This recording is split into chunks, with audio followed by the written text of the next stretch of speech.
right, happy Saturday, everybody. It's late August here in South Carolina, and it's finally cooling down outside, which is really nice. I definitely love fall. I would be on the porch opening this box. This is a box opening. There's something in here that I ordered, and it's probably something made by Coleman, if you know me or follow my channel. Today we're opening it inside because it's a little bit humid outside and my neighbors are on their porch, and it's just nice sort of to be private when I'm having a video. Anyway, I found this on eBay. I've always been interested in the earlier Coleman lanterns, and this one is from 1944, and it is made at the very end of World War II, which not much was produced in this country for civilian use during the war, as probably most people know. But I guess this could technically be an early military lantern. It's stamped US on the bottom, and I'm trying to think. So in 1945, Coleman came out with what's called the military spec lantern. That one was designed with a single mantle instead of a dual mantle.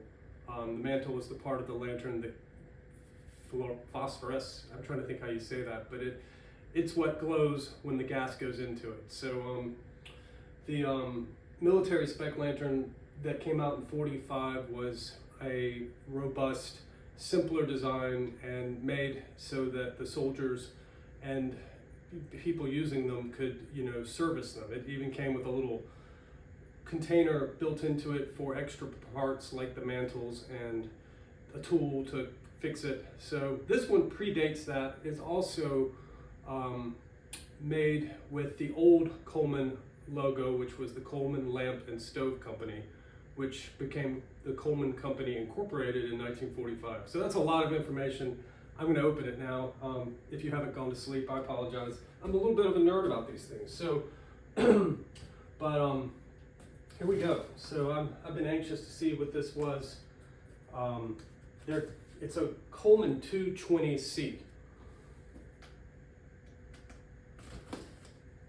Hopefully, it's intact. This one came from a town above Fargo, North Dakota. So it's from pretty far away.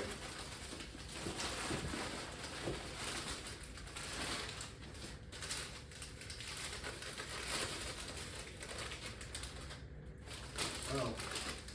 Northern Watch. I don't see newspaper that much anymore. I guess that's one of those things that'll also be part of the past. My parents still get a newspaper delivered, but even my dad is considering going to a virtual paper. All right. I don't hear glass rattling, so that's a good sign. So I don't know that I'll get this up and running today. When they're this old, they usually have a couple issues, but sometimes they don't. It's just one of those things where it's hit or miss.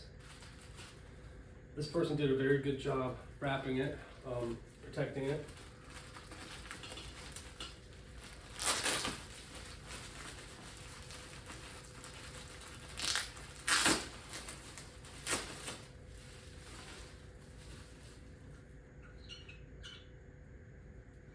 I have to say, I guess it's the mechanical nature of these lanterns and stoves they make, but I'm still a little bit like a kid at Christmas when these things show up.